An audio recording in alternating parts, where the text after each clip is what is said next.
কখনো কি ভেবে দেখেছেন একজন নবী ৯৫০ বছর ধরে মানুষকে আল্লাহর পথে ডাকলেন, তবুও কেন একটি জাতি সম্পূর্ণ ধ্বংস হয়ে গেল? কেন আকাশ থেকে নেমে এলো ভয়ঙ্কর বৃষ্টি আর জমিন ফুঁড়ে বের হলো পানির ঝর্ণা? আজকের এই ভিডিওতে আমরা জানব হযরত নূহ আলাইহিস সালাম এবং ইতিহাসের সবচেয়ে ভয়ঙ্কর শাস্তি মহাপ্লাবনের কোরআনিক কাহিনী। ভিডিওটি শেষ পর্যন্ত দেখবেন, কারণ শেষ অংশে আছে আমাদের জন্য কঠিন শিক্ষা। আল্লাহ সুবহানাহু ওয়া তাআলা একসময় হযরত নূহ আলাইহিস সালামকে নবী হিসেবে পাঠালেন। তার কওম তখন মূর্তি পূজায় লিপ্ত।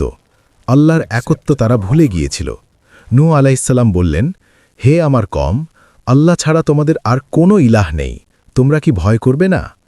দিনের পর দিন, রাতের পর রাত, প্রকাশ্যে ও গোপনে তিনি মানুষকে এক আল্লাহর দিকে ডাকলেন।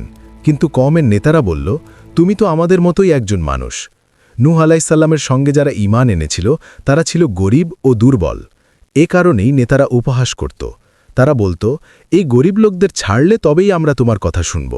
কিন্তু নূহ আলাইহিস সালাম বললেন, আমি কখনো ঈমানদারদের তাড়াব না। এই কথা শুনে কওম আরও রেগে গেল। তারা নবীকে মিথ্যাবাদী বলা শুরু করল। কোরআন বলে, নূহ আলাইহিস সালাম তার কওমের মধ্যে ছিলেন ৯৫০ বছর। ভাবুন একবার, ৯৫০ বছর ধরে সাবার, ৯৫০ বছর ধরে দাওয়াত, তবুও খুব অল্প মানুষ ঈমান এনেছিল। শেষ পর্যন্ত নূহ আলাইহিস সালাম আল্লাহর কাছে আরজি জানালেন, হে আমার রব, এরা কেউই ঈমান আনবে না।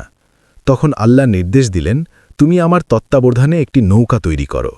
শুকনো জমিতে নৌকা, মানুষ দেখে হাসতে লাগল। তারা বলতো, এখন তুমি নাকি কাঠমিস্ত্রি হয়ে গেছ? নূহ আলাইহিস সালাম শুধু বলতেন, আজ তোমরা হাসছ, কাল আমরা হাসব। একদিন আল্লাহর আদেশ এলো, আকাশ থেকে নেমে এলো প্রবল বৃষ্টি, জমিন থেকে ফেটে বের হলো পানি। সব প্রাণী জোড়ায় জোড়ায় নৌকায় উঠানো হলো। যারা ঈমান এনেছিল শুধু তারাই রক্ষা পেল। পৃথিবী ডুবে গেল পানির নিচে। প্লাবনের সময় নূহ আলাইহিস সালাম তার ছেলেকে ডাকলেন, হে আমার সন্তান, আমাদের সঙ্গে ওঠো। কিন্তু সে বলল, আমি পাহাড়ে আশ্রয় নেব। নূহ আলাইহিস সালাম বললেন, আজ আল্লাহর শাস্তি থেকে কেউ রক্ষা পাবে না। একটি বিশাল ঢেউ এসে তাকে গ্রাস করে নিল। ঈমান ছাড়া কেউ রক্ষা পেল না, নবীর সন্তান হলেও না।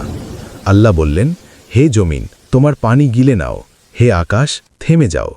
পানি নেমে গেল, নৌকা থামল একটি পাহাড়ে। নূহ আলাইহিস সালামকে বলা হলো, তোমার উপর শান্তি বর্ষিত হোক। এই কাহিনী আমাদের শেখায়, সত্য বললেই সবাই মানবে না। সাবর ছাড়া দাওয়াত সম্ভব নয়। ঈমান ছাড়া সম্পর্ক কোনো কাজে আসে না। আল্লাহর শাস্তি ভয়ঙ্কর, কিন্তু তিনি ন্যায় বিচারক। যদি এই গল্প থেকে শিক্ষা নিতে চান, তাহলে ভিডিওটি শেয়ার করুন। আল্লাহ আমাদের সবাইকে হেদায়েত দান করুন। আমিন।